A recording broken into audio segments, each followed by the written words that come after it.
Hi, welcome. I'm Tamara, and this is a tutorial for adding a double knit button band with vertical buttonholes to a cardigan after the fact. This is in support of my Deuxieme cardigan, which I'm wearing here, and the pattern includes the option to make a traditional button front button band, or you can also do a version without buttonholes, or just with two buttonholes that you pass a ribbon through and tie in the front. But they're both worked similarly, so I'm gonna walk you through how to add them in this video. So I'll show you how to pick up stitches around the front neckline of your cardigan, how to cast on for the double knit button band, how to join the double knit button band as you work, and then also how to add a vertical buttonhole without having to cut the yarn. And then lastly, I'll show you how to cast off. I'm gonna break this video up into segments, so you should be able to jump ahead on like the play bar. If you look at the name of the section, you can jump to it, and let's go into the tutorial. So you're gonna start by taking your circular needles, which you should use probably the longest cable that you have. I'm showing this demo on just this other cardigan, which clearly has a different button band, but I just wanted to show you kind of in practice what this looks like. So you're gonna take your yarn for the button band and your needle size. I recommend doing a swatch of double knitting before you commit to what needle size you wanna do or how many you wanna pick up. For me personally, on my cardigan, I used the same needle size as I did for the body, and I found that the row gauge was the same for me, so I was still able to pick up 1 stitch per row. But some of my testers found that it worked better for their row gauge if they sized down a needle size or if they picked up 4 out of every 5. Just make that decision based off of your own little double knit swatch that you do. You're gonna start with the right side of the fabric facing you, and you're gonna start on the right bottom hem of the cardigan when worn. So we're starting here. And I'm going to pick up 1 stitch per row as I work across here. So you're gonna wanna work 1 stitch in from the edge, and you're gonna stick your needle through the space between the stitch and the one next to it. So you wanna have 2 legs of a stitch on your needle visible here. And then you'll go that way all the way up. This is like the closest row to the edge. So I'm gonna stick my needle through and then wrap the yarn around it and then pull that through. And that's now, you've picked up and knit a stitch. So you're gonna keep doing that all the way up the whole front. And again, you might do 4 out of every 5 if that works for your gauge, in which case you would do 4 and then skip the next row and then start again, counting to 4. That depends on your personal gauge. And again, I'll show you that up close. You're gonna find the gap. So when I kind of pull this apart, you can see the gaps between the next stitch next to it and the row above it. And that's where you're gonna put your needle, put it in, wrap the yarn around, and pull it out. Some people find it a little bit easier to put the crochet hook in through that hole, wrap the yarn, and then use the crochet hook itself to pull it through before you put it on the needle.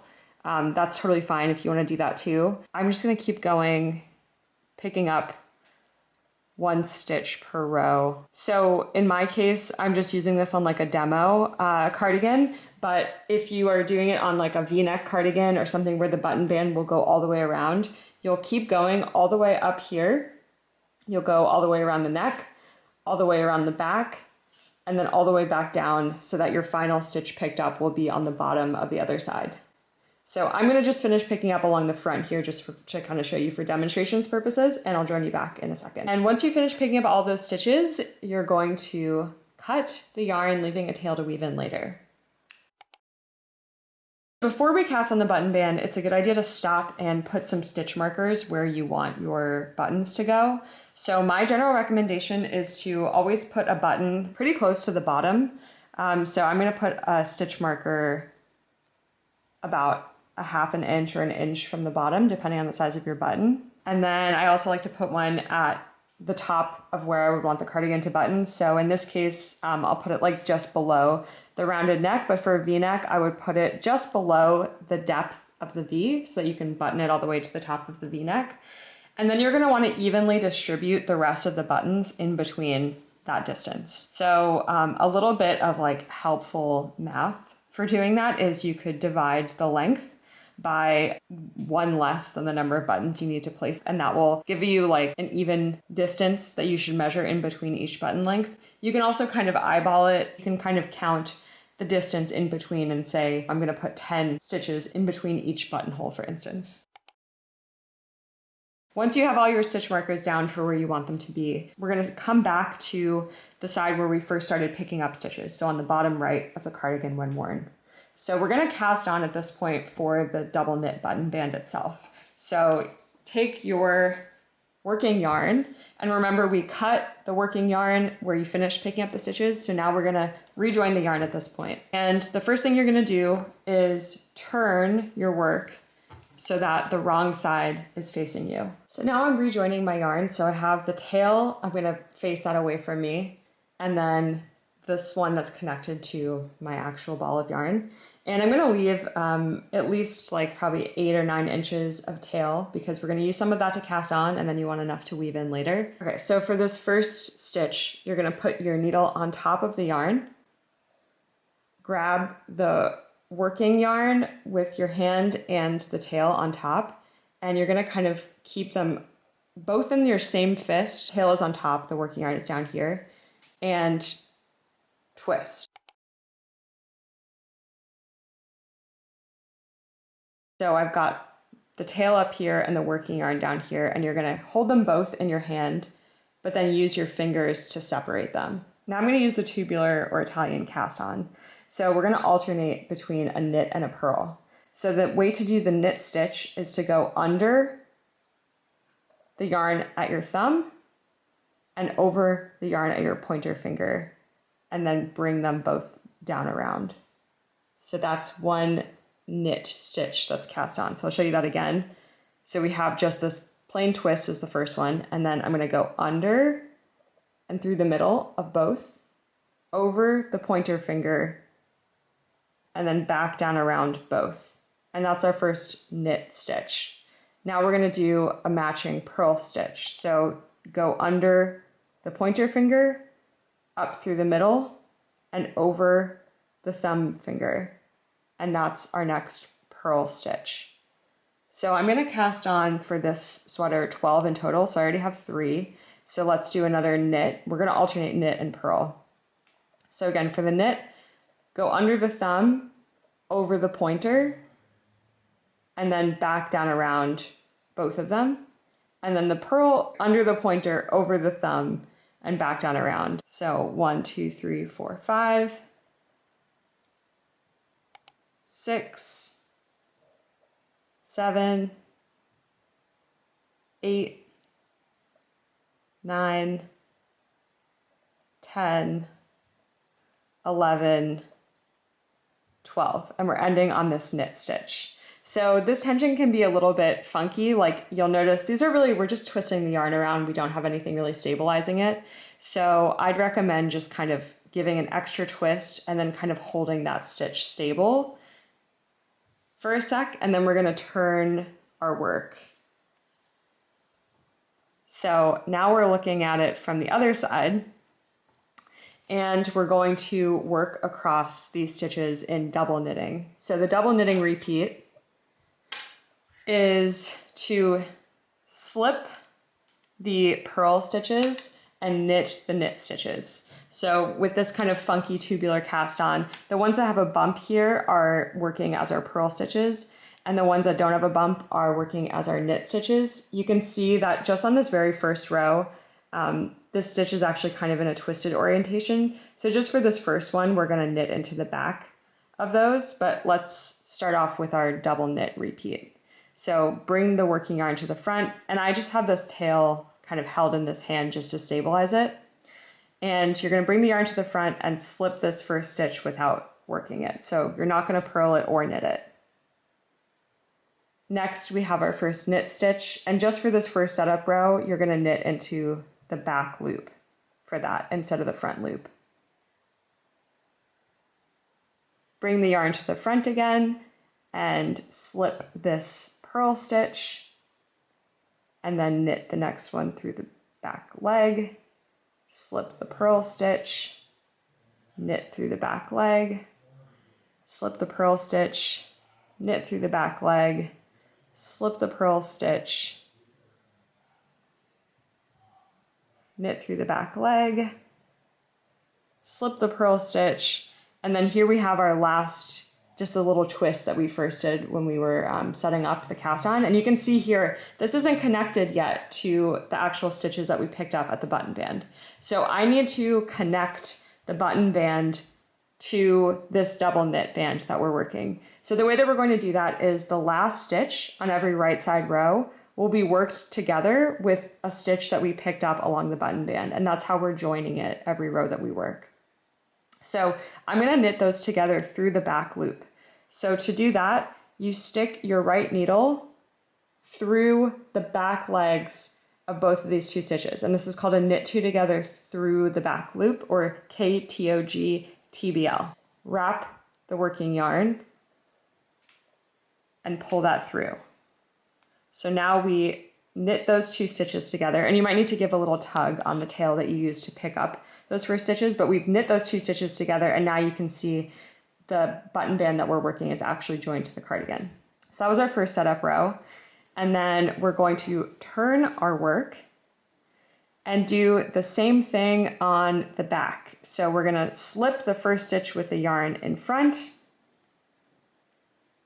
knit the next stitch, slip the next one with the yarn in front, knit the next, slip with yarn in front, knit, slip with yarn in front, knit, slip with yarn in front, knit, slip with yarn in front, knit. So we've just done our first right side and wrong side. So now we'll turn back and we're going to do our next right side row. And this begins our like regular repeat now that we've done our setup row after doing the cast on. So for our right side repeat, we're always going to bring the yarn to the front and slip that first stitch, and then knit the next, bring the yarn to the front and slip, knit the next, bring the yarn to the front and slip, knit, bring the yarn to the front and slip, knit. And you're going to repeat this until you get to your final knit stitch on the button band. And then you're always going to knit that one through the back loop with the next picked up stitch along the side. So I'm going through the back, wrapping the yarn, and knitting those together through the back loop. Keep doing that until you get to the place that you put your first buttonhole stitch marker. So for me, that's 3 more, and then I'll join you and show you how to work that. Okay, so I worked up to my first stitch marker, so now I'm going to show you how to make a buttonhole. So I'm going to work across the first half of my button band. So my button band is an even number of stitches. So I'm going to divide that in 2, and for mine, since it's 12 stitches wide, that's going to be 6 stitches. So I'm working the same repeat, so slip with yarn in front, knit 1, slip with yarn in front, knit 1, slip with yarn in front, knit 1. That brings me to the halfway point. So at this point, I'm going to turn my work. And I'm not going to use German short rows or anything special. So I'm going to turn my work, and then I'm just going to work back across only the outside edge of the button band. So slip with yarn in front, knit 1, and do that to the end. And then I'm going to turn my work. I'm back on the right side again, and I'm going to repeat that again. So I'm going to work half of these button band stitches up to the same point that I turned last time. So here's where I turned last time, and at this point I'm going to compare this against my button that I'm planning on using for this cardigan, and I want to make sure that when I hold my button up against this length that it covers about half of the button, and that's to make sure that there's like enough space to pass the button through without it being too loose or too snug. This doesn't quite go to halfway, so I'm gonna repeat the same steps over again to fit this button. If you're using smaller buttons, like the type that I used on my Deuxieme Cardigan sample, they're about half the height of this one, and so just doing this once should be tall enough for your button to go through. So I'm going to show you what it looks like for a bigger button, just to make that clear. So if this isn't high enough, then follow these steps. If you already have reached just past the halfway point of your button, then just pause and join again in a second. So I'm just repeating those 2 steps. So I turned my work and I'm working back on just the outside stitches.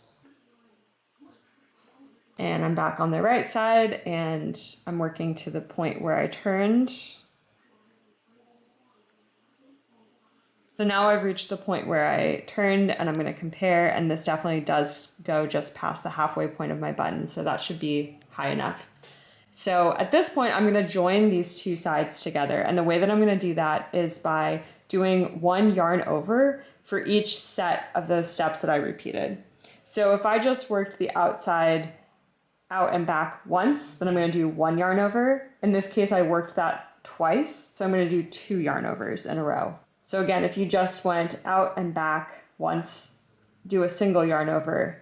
If you went out and back, then you repeated it twice and you'll do 2 yarn overs. In my case, I'm doing 2.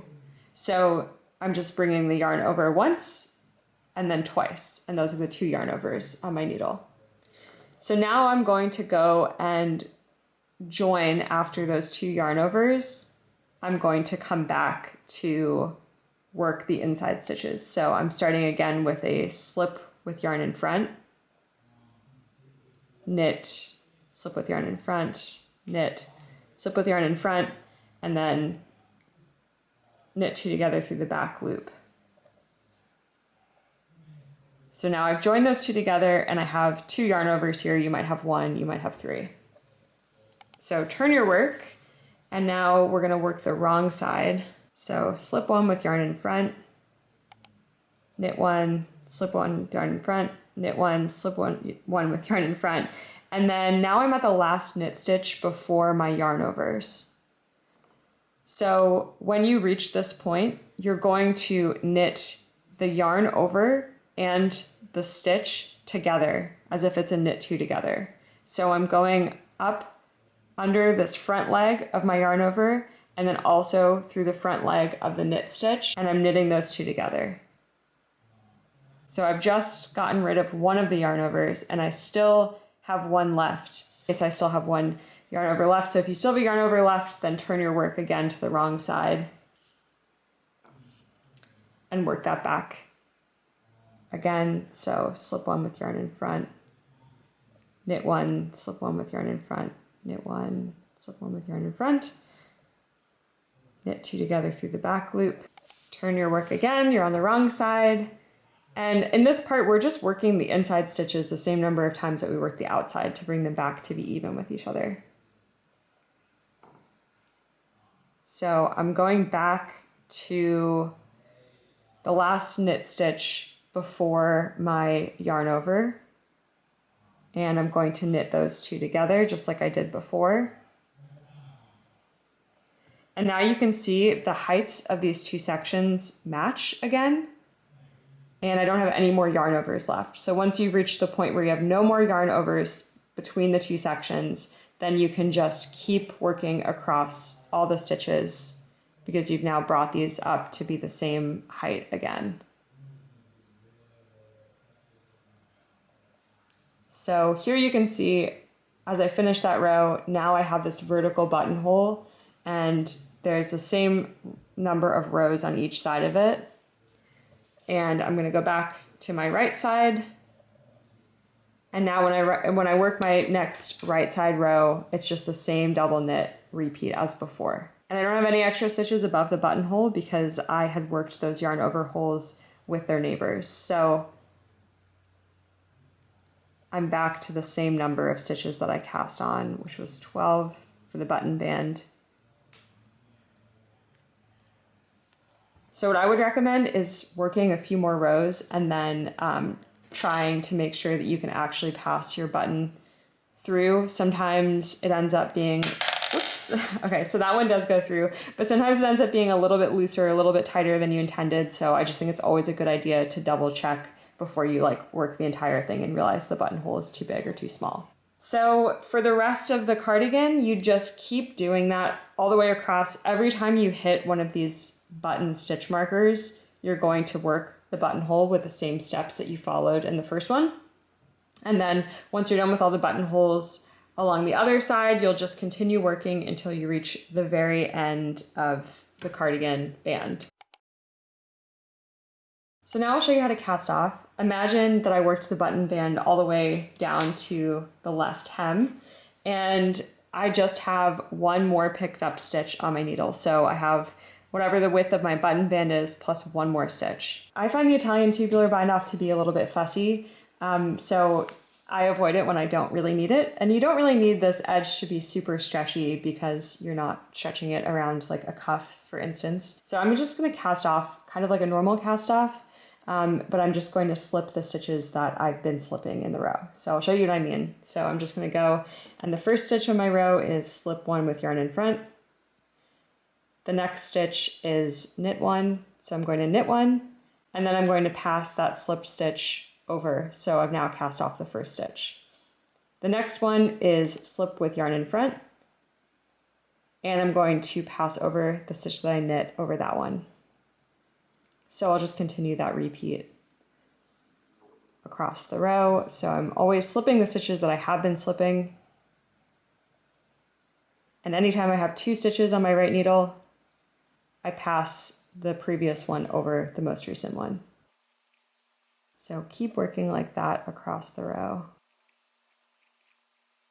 And then when you get to the final two stitches, knit those together through the back loop like you have been before, and then pass the stitch over.